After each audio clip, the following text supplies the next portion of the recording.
Boa noite, pessoal. Estamos ao vivo aqui no SEI de Campinas.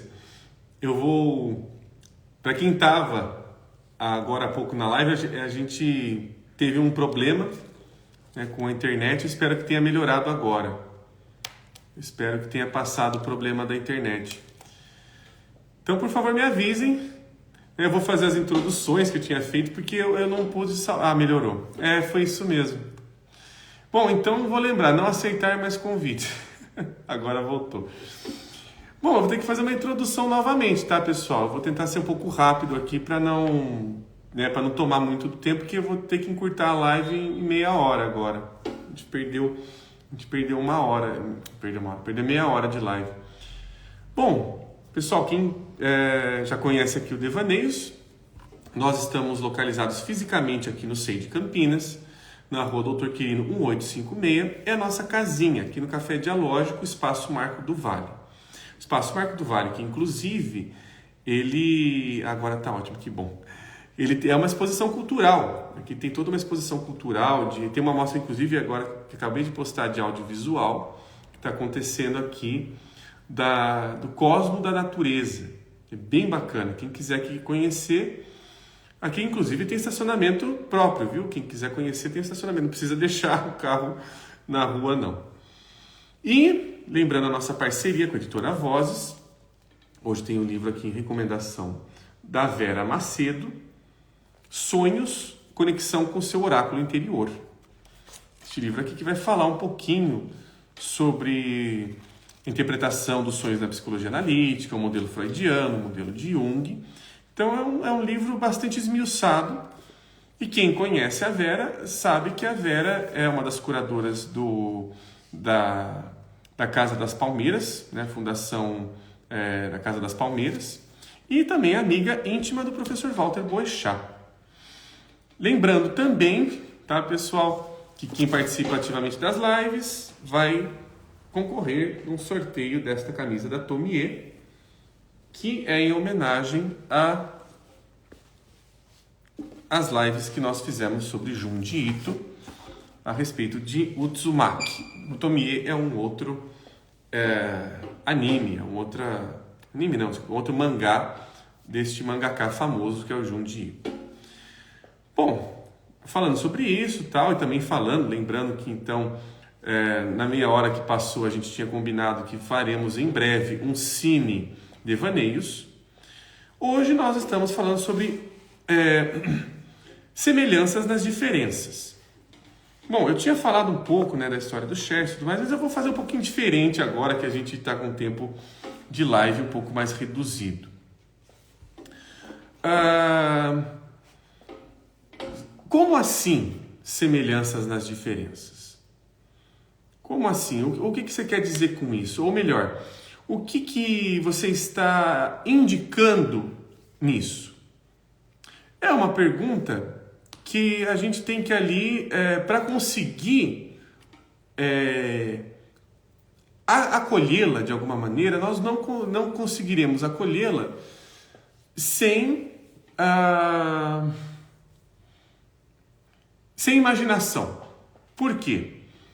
Porque se a gente for pelo método lógico, a gente vai pelo método divisível. Bom, A e B não são iguais, e por aí vai. Mas o que a gente quer se ver com semelhança nesse sentido? É no sentido psicológico da palavra. Ou seja, é uma semelhança no fundo, digamos assim. É uma semelhança que acontece num nível mais além do normal, está no nível do além, tá? Em outras palavras. E claro, onde ela se manifesta? De que forma que ela se manifesta? Bom, onde ela se manifesta, ela tem vários lugares, tá? Mas o que é mais interessante é de que, primeiramente, ela se manifesta um dos lugares importantes ao qual ela se manifesta, essa semelhança, é no discurso, porém, na narrativa, no caso, mas mais importante ainda é na narrativa que é sentida, é vivenciada como algo que é sofrido, é uma patologia. Se Bárbara Borges, agora tá ótimo, que bom. Lembrar de, se for aceitar algum convite, aceitar ele no início da live, porque aceitar no meio aí estraga o resto da live. Então, eu tô aqui voltando no nosso tema, né? Então, o que acontece? A patologia, né, o patológico, ele nos aproxima muito daquilo que conscientemente tentamos afastar. O patológico faz isso. Não à toa, inclusive, nós até trouxemos numa das lives a Adélia Prado, com uma fala fantástica que ela tem no Roda Viva, que ela diz que o sofrimento é uma condição de mais consciência.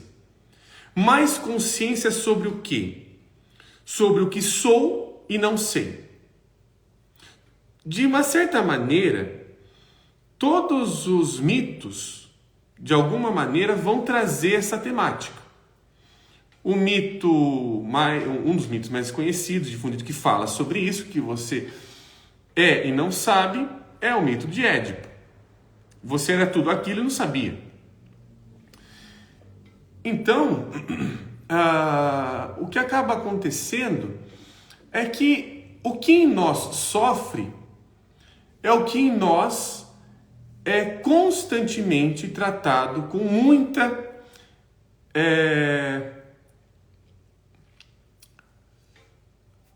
eu ia usar uma outra palavra, mas é aquilo que em nós é tratado com muita... Eu não quero usar a palavra recalque, pressão, não quero usar essas palavras. Antipatia, vamos colocar nesse sentido. Não é exatamente isso, não me veio outra. Mas é visto com muita antipatia. E claro, tem um objetivo isso. E a gente vai tentar, nessa meia horinha aí que a gente tem, falar um pouco sobre. E não à toa, tá? Para falar sobre isso, para falar sobre semelhanças nas diferenças, eu vou tentar trazer aqui um exemplo clínico fictício para a gente ali conseguir imaginar aonde isso se manifesta, tá? Então eu vou inventar aqui um exemplo clínico e a gente vai se aproximar dessa imagem para ver o que ela nos oferece, o que ela nos sugere. Tá. Um exemplo clínico gira em torno do seguinte: uma pessoa que... Vou inventar aqui. Uma relação de amigos, vamos colocar aí. Uma pessoa que tem uma amizade há muito tempo, uma amizade a longa data. Chega no consultório e começa a discorrer sobre essa sua amiga, que essa amiga, ela ficou muito chateada porque a amiga não escutou ela. E aí você vai falar, mas como é que aconteceu isso? Aí ela diz o seguinte: bom, a minha amiga, ela chegou para mim e ela começou a falar comigo que ela estava aprendendo a tocar piano. Eu estou inventando tudo isso aqui agora de cabeça, tá? Então, vamos ver se eu consigo fechar o quadro aqui. Estou pintando ele agora. Essa amiga queria tocar piano. Só que ela me comentou que ela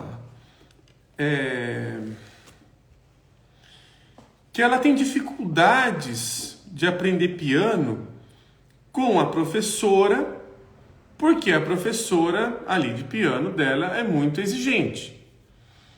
E aí eu disse para esta minha amiga ir procurar uma outra escola de piano melhor, que eu conheço, a escola de fulano de tal, tudo mais, tal.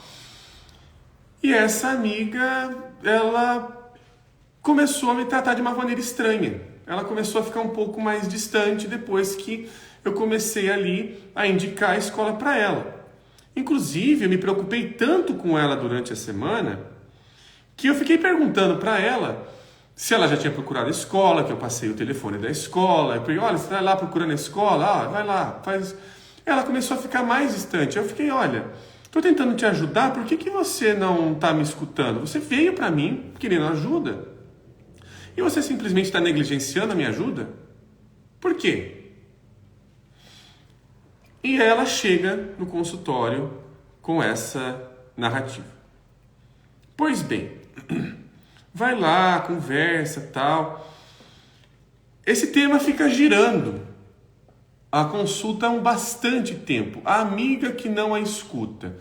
E principalmente, uma coisa que vem junto, sendo levada, é que a amiga não escuta, porque essa amiga tem várias coisas que ela quer fazer, e ela chega para essa amiga, tenta conversar, ela não consegue. Mas uma das coisas é que tem uma temática envolvendo música. Essa amiga que quer ali tocar piano, ou desistiu de piano, foi tocar flauta, foi tocar, sei lá, guitarra.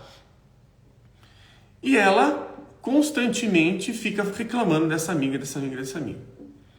Pois bem, vai lá, investiga um lado, investiga outro, tenta ver qual que é a questão ali que essa amiga está trazendo sobre ela e tudo mais, tal. Até que um dia, de tanto essa temática vir, o analista pergunta ali. Ela volta com um discurso ali de, ai, minha amiga de novo, ela vem ali, tô falando com ela do piano, a gente tá brigando demais por isso, eu acho que eu vou terminar a amizade com ela. Ela não me escuta. Agora eu tô meio decidida, eu não consigo terminar.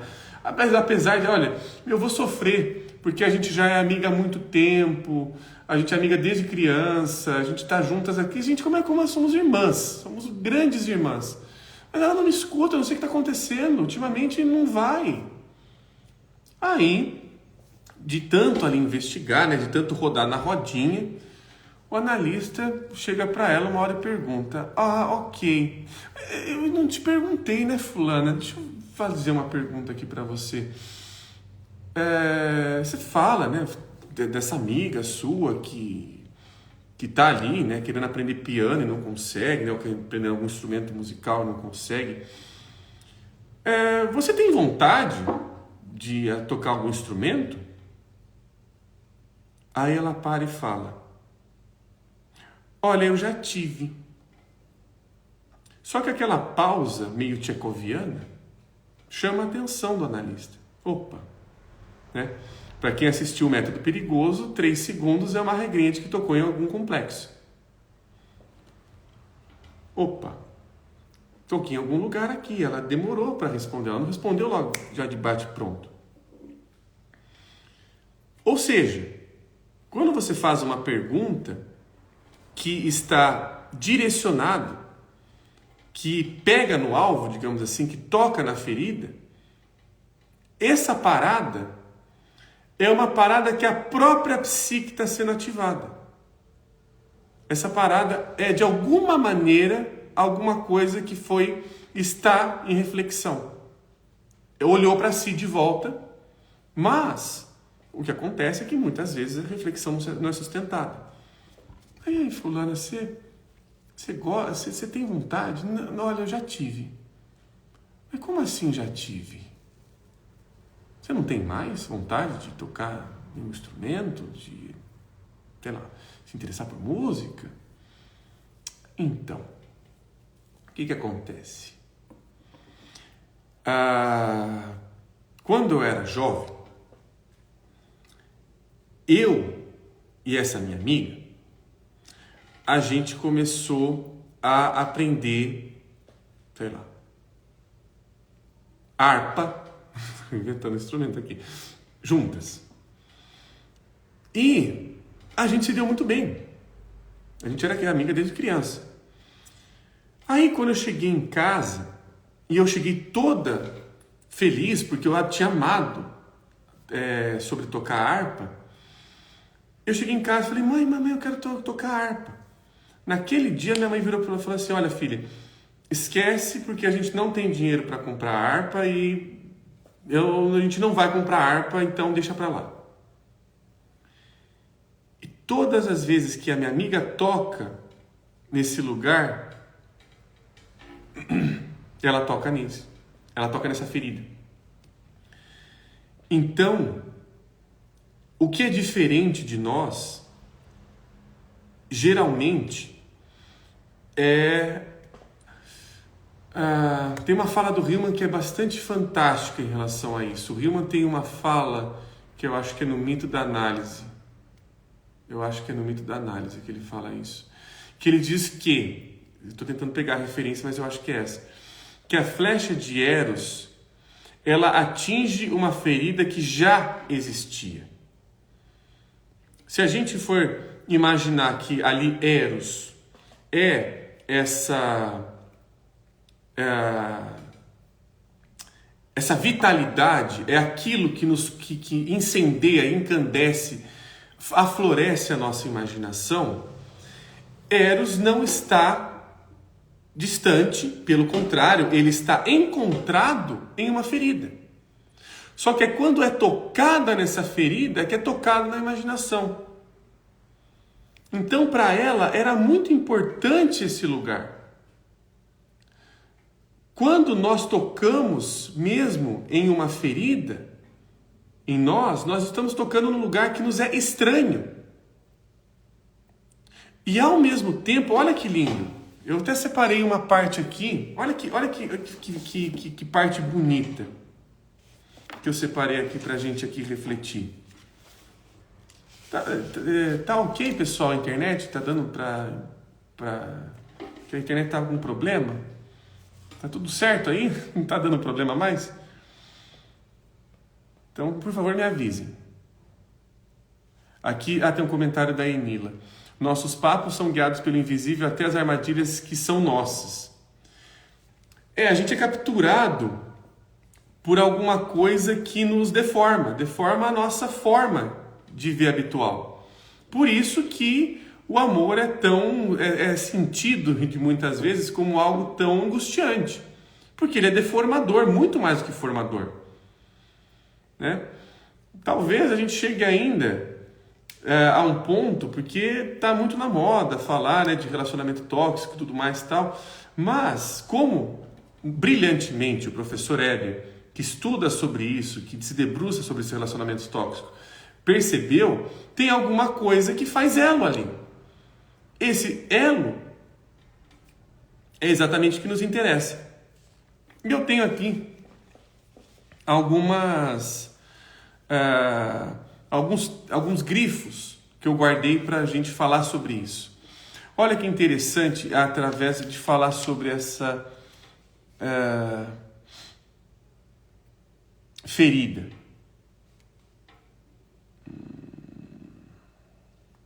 Porque é o que a gente está falando, né, sobre as diferenças. Deixa eu achar só uma parte aqui.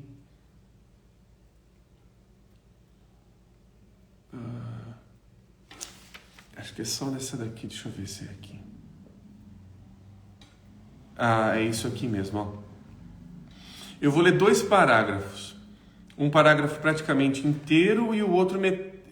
um parágrafo totalmente inteiro, na verdade, e o outro metade dele. Um pouco mais da metade. A referência que eu tenho do livro que eu vou ler agora é o Revendo a Psicologia, James Hillman. Esse livro que infelizmente está esgotado na parte como que chama? Física dele. Tem PDF, né? Não tem e-book, nunca achei um e-book, infelizmente, mas tem PDF dele.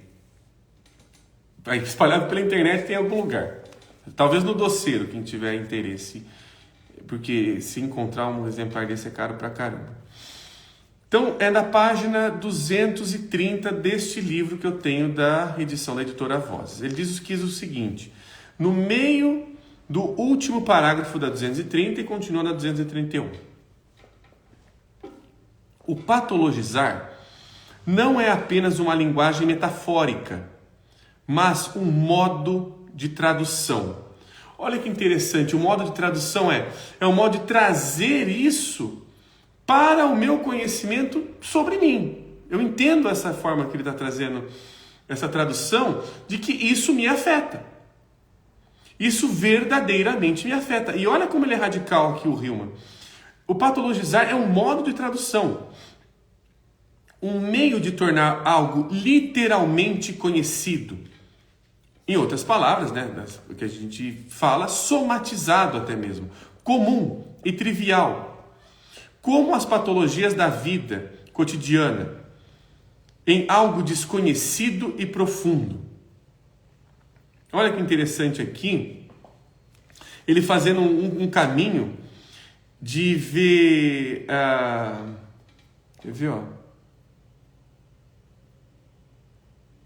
Ele está vendo o comum, ele está vendo o igual. Quando esse olhar está patologizado, ele está diferente, ele está desconhecido, está profundo. Desse modo, está se aprofundando, né, na verdade, faltou o presente contínuo. Desse modo, o patologizar é uma hermenêutica que leva os eventos até o significado. Ou seja, que significado é esse? É o significado daquilo sobre o mesmo que eu não sei. É alguma coisa que eu não sei sobre o mesmo. Sobre a mesma coisa, sobre o mesmo olhar e por aí vai. Apenas quando as coisas se despedaçam, ou seja, quando o um vira partes e que eu começo a perceber que o que eu enxergo, o limite dos meus olhos são em partes, o que eu estou enxergando do todo é apenas uma parte dele e não um todo, nunca o todo, porque essa é a sacada que o Jung traz em relação ao arquétipo. Ele fala que a gente nunca tem acesso completo ao arquétipo porque o arquétipo é uma fonte inesgotável. Ele se atualiza com o tempo, com a cultura, com a narrativa, diversas maneiras. Sua apresentação. As coisas se despedaçam. Quando as coisas se despedaçam, é que elas abrem para novos significados. Apenas quando um hábito diário torna-se sintomático, uma função natural torna-se uma aflição, né? A hipocondria nos diz muito sobre isso, inclusive. Ou quando o corpo físico aparece nos sonhos como uma imagem patologizada, um novo significado desponta. Como a psique nunca... essa parte eu queria mesmo, tia. Como a psique nunca é invulnerável a esses movimentos, assim ela nunca é curada. Com isso, as percepções arquetípicas podem acontecer. Olha que interessante. O que o Hillman está trazendo aqui de fantástico? Uma psique que não é curada, que não resolve os seus problemas, é uma psique que está vivificada. Ela está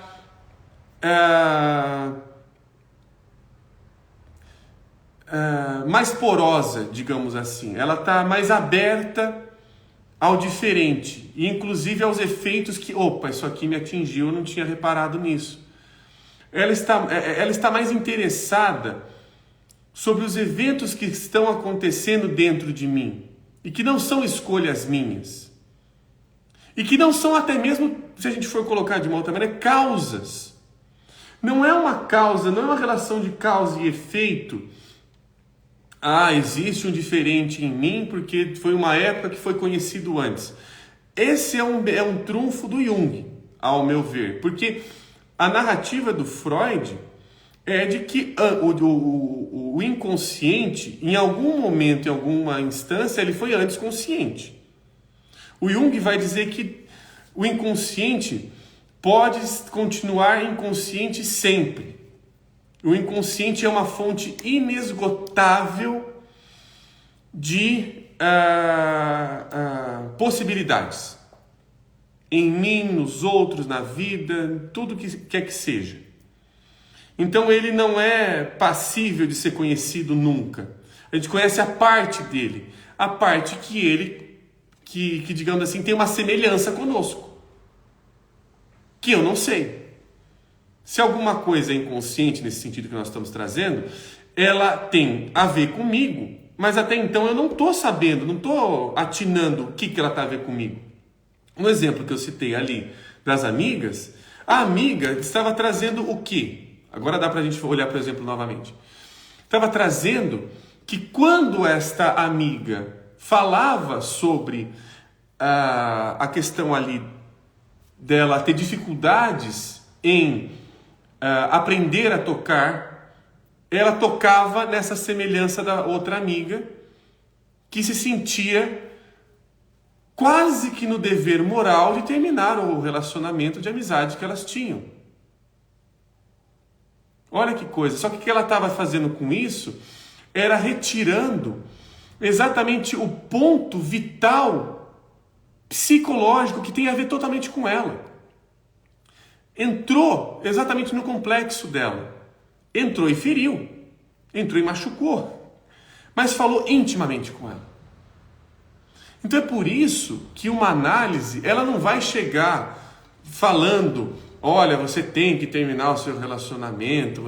Isso vai ser um processo, entre aspas, mas não tão entre aspas, natural, quanto mais eu vou ficando com as minhas aflições, de ficar ou não naquele tipo de relacionamento. Porém, a postura reflexiva é, o que tem de semelhante nesse discurso que fala sobre você? Essa semelhança não é pronta, não é dada. Por isso que o analista que está aberto a enxergar que todos os dias ele não está vendo a mesma coisa, mas coisas diferentes na mesma narrativa, ele não está seguro na clínica. Ele não está são e salvo na clínica. Pelo contrário, ele está exposto. Mas é exatamente estar exposto a isso que ele também está disposto a perceber se, opa, será que eu não estou ali vendo, casando, concordando com aquilo que ela está dizendo? Muito. Eu não estou comprando a ideia dela e isso pode estar tirando exatamente o que ela precisa para se olhar mais profundamente? Entramos no segundo grifo que eu trouxe para hoje, que eu vou trazer para hoje, vou trazer agora. Que é exatamente esse o ponto vital da imaginação. O último parágrafo da página 231 do livro Revendo a Psicologia diz o seguinte: o sentimento de eleição dado pelo complexo ou seja, o complexo é que me tem, eu não tenho complexo. Isso Jung, isso daí já é bem... É sempre o complexo que me tem. Quando a gente está falando de complexo, é alguma coisa que eu estou dentro dele. Ele me tomou. Então, nesse sentido, a gente tem que entender essa parte. Aqui tem só um comentário. Peraí, que eu tenho dois, na verdade. Só vou fazer dois comentários. Tem uma pergunta para dar tempo, senão não vai dar tempo. A psique deforma é da Enila. A psique deforma e assim torna aquilo que não era visto em algo que destoa, nos convidando a olhar para esse estranho que antes não tinha contraste. Ou para, que a gente pensando nos estudos alquímicos que a gente está tendo de domingo, para criar uma forma de comunicar disso que parece que é diferente, que é opositório. Por isso que o Hillman ele toma muito cuidado com essa palavra, porque a própria palavra já faz aquilo que ela se propõe a fazer. Quando a gente está falando de contrastes, a gente está falando de diferenças de tonalidades, ou seja, tem um contínuo dentro da própria palavra. O oposto não tem um contínuo. Começa aqui, termina aqui, começa aqui, termina aqui. Então, tem uma certa complicação. Então, a partir do momento que a gente consegue metaforizar, fazer analogias, quando o outro vira uma analogia de mim, as coisas começam a se comunicar de uma maneira que ela não é oposta a mim. Ela só não está dentro da minha rotina, mas ela pode estar dentro dos meus sonhos, ela pode estar dentro dos meus desejos mais íntimos. Essa diferença não está no lugar habitual, está num lugar onde geralmente talvez eu nem mesmo não toque. E esse é o ponto vital das nossas imaginações. E aqui tem uma colocação da Psi Bárbara Borges. Entendo que a partir das experiências, da experiência pessoal de cada um, Freud e Jung estão certos. Em alguns casos, o consciente já foi consciente, em outros ele será sempre consciente, tamanha... Então, é que nesse exemplo que você deu aqui, Bárbara, se ele é um trauma, é que ele já foi consciente. É um pouco mais do que isso que o Jung se sugere, tá? Mas o Jung, também colocando aqui, ele não cancela o inconsciente do Freud, tá? Ele vai dizer, inclusive, que o inconsciente do Freud é um inconsciente pessoal. Ele vai só tentar olhar de uma outra maneira para o profundamente não eu. É profundamente não eu, porque isso não parte exatamente de mim, parte de algum outro em mim, algum estranho em mim, que nem eu tinha conhecimento, e só através de uma narrativa mais mitopoética eu consigo me aproximar dele, tá? O Jung não descarta o inconsciente de Freud, não é opositório aqui também não, o Jung não fala, não, Freud estava errado, eu estou certo. O Jung não é esse autor, pelo menos o Jung que eu conheço nunca tratou Freud assim, inclusive ele tratou. Tem até um trecho de uma entrevista do Jung em que ele tem um respeito enorme por Freud, que alguém pergunta para o Jung, olha, você pode dar um exemplo de algumas coisas que o Freud falava para você e tal, e que agora o Freud já tinha morrido já, né? O Jung ele fala, não, isso é entre eu e ele, e vai morrer entre eu e ele, eu não vou publicar isso. Ele fala veementemente. Então ali tinha, apesar da rusga deles, mas havia um respeito, coisa que hoje a gente perde um pouquinho, né? Quando a gente vai falar de um autor e de outro, infelizmente. A gente vai ali e vai criando o clubinho da Luluzinha, do Bolinho e por aí vai. Então, terminando só o parágrafo aqui, pessoal. Vou voltar aqui, porque esse parágrafo é fantástico. Olha que parágrafo bonito. Vamos apreciar o Hillman aqui. Eu vou relê-lo. O sentimento de eleição dado pelo complexo é, antes de mais nada, uma afirmação psíquica que diz que uma consciência patologizada é fundamental para o sentido de individualidade. Isso fala de uma diferença, não entre tipos de pessoas, mas entre estilos de consciência, natural e psíquica, literal e imaginal. Aqui ele está diferenciando semelhanças. Olha que interessante. Ao forçar a realidade do imaginal sobre uma pessoa, o patologizar deixa sua marca. Um pedaço da pessoa foi atraído pelos deuses e puxado para dentro de um mito, e agora não pode soltar de suas exigências. Ou seja, o mito existe antes da minha consciência. É isso que quer dizer o inconsciente coletivo do Jung. É um mito que existe antes da minha consciência. Ele me acha. Ele me toma para si. E olha só que coisa interessante. O javali feriu a coxa de Ulisses. O demônio da encruzilhada quebrou o quadril de Jacó. Sou o indivíduo, não pela virtude das minhas feridas comuns, mas pelo que vem para mim através delas. Os arquétipos dos meus mitos, nos quais repousa minha loucura, meu destino e minha morte. Aqui é de uma beleza fantástica. E bom, para quem estiver estranhando que o Devaneios tem só meia hora hoje nós fizemos um curto porque o nosso início aqui deu um probleminha na internet. É que tem um comentário da Bárbara. Sou iniciante, perdoe minha ignorância. Imagina, Bárbara, a gente está aqui para trocar mesmo, tá? A gente está aqui para a gente discutir. Não tenha receio de falar coisa certa e errada, porque aqui é uma troca mesmo. Não precisa ficar nesse lugar.